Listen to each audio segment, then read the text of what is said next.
Hello, hello, hello, and I'm late but early. Late but early. Late recap but early prediction video. So I did do predictions on this past Saturday's UFC Fight Night back in the United States. I tell you, you have to follow me everywhere. You got to follow me, just J Nell or J Nell Owens, everywhere. I did my predictions on Instagram, Twitter, and Facebook. So again, gotta follow me anywhere, everywhere. And of course, the UFC website led me astray yet again, saying that the prelim started at 5 o'clock when really the event started at 5 o'clock. So I actually got home at 5:15 when the first fight had already started. So I only made 5 picks instead of 6. Good thing, because I probably would have got that one wrong as well. I made 5 picks, only got 2 out of the 5 picks. Let's go ahead and get into it. Man, I wanted to renege on one of those picks too, but we were already into the event. I was like, let's not change the picks. First up, I got this pick. I chose Beneil Dariush to beat Diego Ferreira, and he did. It was a split decision, and it shouldn't have been. He basically won with the points. He landed more on the feet, even though Diego had his moments, especially in the third round when he changed up his offensive game plan. But Beneil also got several takedowns, mounted some nice ground and pound, submission tips, the whole nine. So he really, a clear victory for Beneil Dariush. Who would you like to see him fight next? He is like on a 6-fight winning streak. He jumped up like 4 or 5 notches in the lightweight division. So who would you like to see him fight next? Next up, I got this pick as well. I chose Alexandre Pantoja to beat Manel Kemp. He did. Manel had the power advantage. He was landing some significant shots that were doing had an effect, but it wasn't enough. He had a super, and Alexandre had a super high offensive output. He was first. He had more shots landed. He won on points, unanimous decision. I completely agree. He's also like on a 5-fight winning streak and already ranked like in the top 5, top 7 of that division. So who would you like to see him fight next? Now, this is the pick I wanted to renege on, but I was like, the event has already started. I chose Michael Johnson to beat Clay Guida. He did not.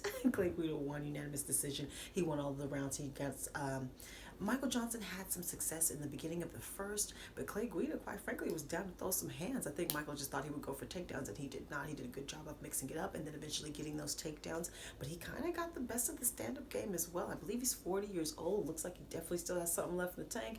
Who would you like to see Clay Guida fight next? Next up, I did not get this pick. Chose Frankie Edgar to beat Cody Sandhagen, and this ended in the first round. Filled each other out a little bit. Cody Sandhagen kind of baited him into this flying knee. He actually drew him into it. It was kind of planned. You saw him measure it into this flying knee that knocked Frankie Edgar all the way out. Sleep. And we couldn't even be happy for Cody because it was one of those, is he dead type of, we're going to wait till Frankie moves. It's Frankie. We all love Frankie. We need Frankie to move. We need Frankie to move. We need Frankie to move. And then we can be happy for you, Cody. It was devastating. Devastating.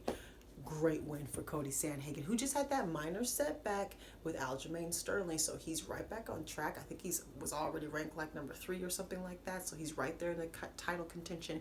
Who do you think you should get the winner of the bantamweight belt title or title fight that's coming up, or fight someone else? Who do you think that Cody Sandhagen should fight next? Now, main event, I did not get this pick. I chose Alistair Overeem to beat Alexander Volkov. This one I knew was a toss-up. This one I knew could go either way because Alistair just, that chin is just suspect. Alistair, I can't even say that he did something wrong or anything like that. I think Alexander just had a good game plan. And quite frankly, he won the way I said he should. Have a high offensive output, be first.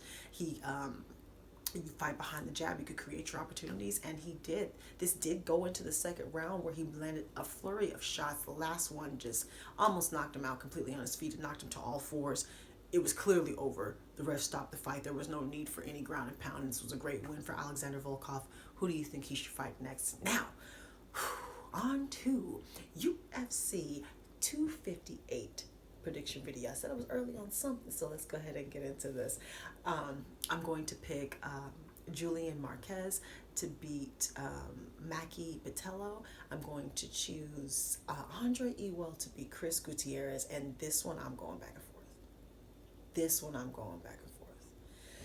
I have enough time to possibly renege too, so just be looking out on the other platforms for me to possibly renege on this one.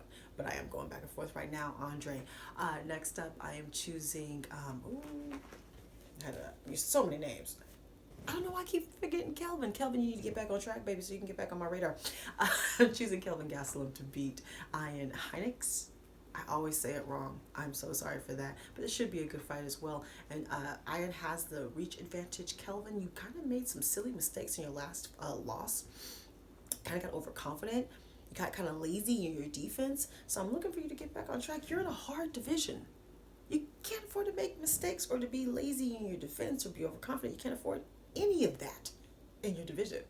So looking for you to get back on track. Picking Kelvin Gastelum now. On to the co-main event. This one I am also going back and forth on. We're seeing Macy Barber take on Alexa Grasso. They're about the same size. Macy Barber, she's kind of come in like a wrecking ball. She's been out for a year though due to, I know she had a knee injury. Someone let me know exactly what that knee injury was.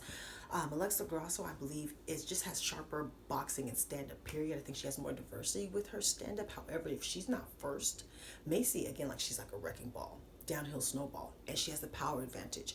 I don't know who's faster. I think Alexa will have the slicker stand-up on the ground. I just think that Alexa is more skilled and more sharpened, but with Macy's, she's like controlled chaos, and she's powerful. She's strong on the ground too. Like I said, she had that knee injury and managed to last through that last fight with Roxanne Modafferi. So she's just got that intangibles that even though her skill level isn't quite where the other girls are, she had her tenacity. She makes up for it in that tenacity, right? So Alexa can't be, you have to be first. You can't be first. You have to be first. You have to start quick. You have to have a high offensive output. Macy's the type of girl, you hit her a couple times in the face and she's like, yeah, we're gonna fight now. Let's go, So you're gonna have to tear apart that lead leg, fight behind your jab with your hand and your feet. You can fight longer than she does. Like I said, use your diversity in your striking. Macy, be smart. Be smart. Even though you do have a pretty decent chin and you've got that great tenacity, don't take unnecessary damage. Don't accept bad positioning. Be smart. Like I said, you guys are pretty much the same range, but you need to fight her in her chest, which is how you fight anyway. I think Alexa's going to be better in space, and you're going to be better in that pocket. Fight her in her chest. This fight could go either way. I don't know who's going to win this fight. This is an important fight. This is, I believe, the flyweight division. Correct me if I'm wrong. I believe this is the flyweight division. Correct me if I'm wrong. I hope it is. I want that flyweight division to build. I'm going to pick Alexa for right now, okay? So on to the main event, and we're seeing the UFC welterweight champion, Mr. Kamaru Usman, taking on the number one contender, Mr. Gilbert Burns. I'm actually really excited for this fight. I think Gilbert has completely earned this title shot. I think he's kind of been the dark horse of the division. For some reason, I'm thinking I'm mixing up anyway, get him confused with the middleweights. I always do that with the Nigerian Nightmare. Get him confused with the middleweights. So I think Gilbert has completely earned this title shot. He is a second-degree black belt in Brazilian Jiu-Jitsu, and you can tell that his black belt is above others. He's also very powerful. He's also quicker than he looks. He's also got submission wrestling in his background as well, so it's not just the traditional Brazilian Jiu-Jitsu grappling. He does have wrestling, and he's strong. He's stronger than he looks, physically stronger than he looks. You can see it.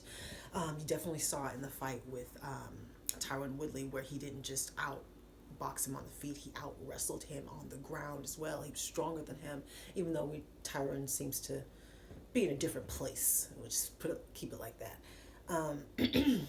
Kamaru Usman is about 3 inches taller, but he has a 5-inch reach advantage with the hands. With the legs, it's only about 1-inch reach advantage. We saw in the fight with Cody that it was Kamaru who had more of a jab. It was more consistent, although it wasn't as consistent as we'd like, but it was more consistent than Cody's. And Colby, more consistent than Colby's. And I think that that's why he won that fight. He was able to fight behind that jab enough and make more opportunities for himself, land more shots, control the pacing on the feet, because we saw a sloppy stand-up fight with 2 grapplers. We might see that here as well, because Gilbert Burns' base art is the grappling. However, he does got them hands. He's got knockout power. So does Kamaru. However, again, Kamaru having that 5-inch reach advantage with the hands and having a little bit of a jab, which I assume he's been working on and got better at. Gilbert, I'm sure, has noticed that. The power advantage, I'm going to go ahead and give to Gilbert still. I actually think he has more punching power, even though Kamaru, again, they both have 1-punch knockout power. Gilbert, I think he might be faster as far as his footwork and his body movement. I think he might be faster. Might. That's a big might. We don't really know until we see these two get into the octagon with each other. I think that Kamaru Usman will have the better traditional boxing on the feet. Hopefully Gilbert's been picking up some kicks, tear apart that lead leg. We know Kamaru Usman with that base wrestling. I do believe he's a better wrestler than Gilbert. Absolutely. But because Gilbert is a second-degree black belt in jiu-jitsu, he might be able to use submissions to reverse position, submissions to get up, things of that nature. It's going to be a good fight. I think it's going to be a good fight. I think it's going to be exciting. Gilbert Burns, to me, is an exciting fighter. He's one of those people who you're not going to see in a boring fight. He's going to push the pace. He's going to make Kamaru fight, whether it's on the ground or standing up.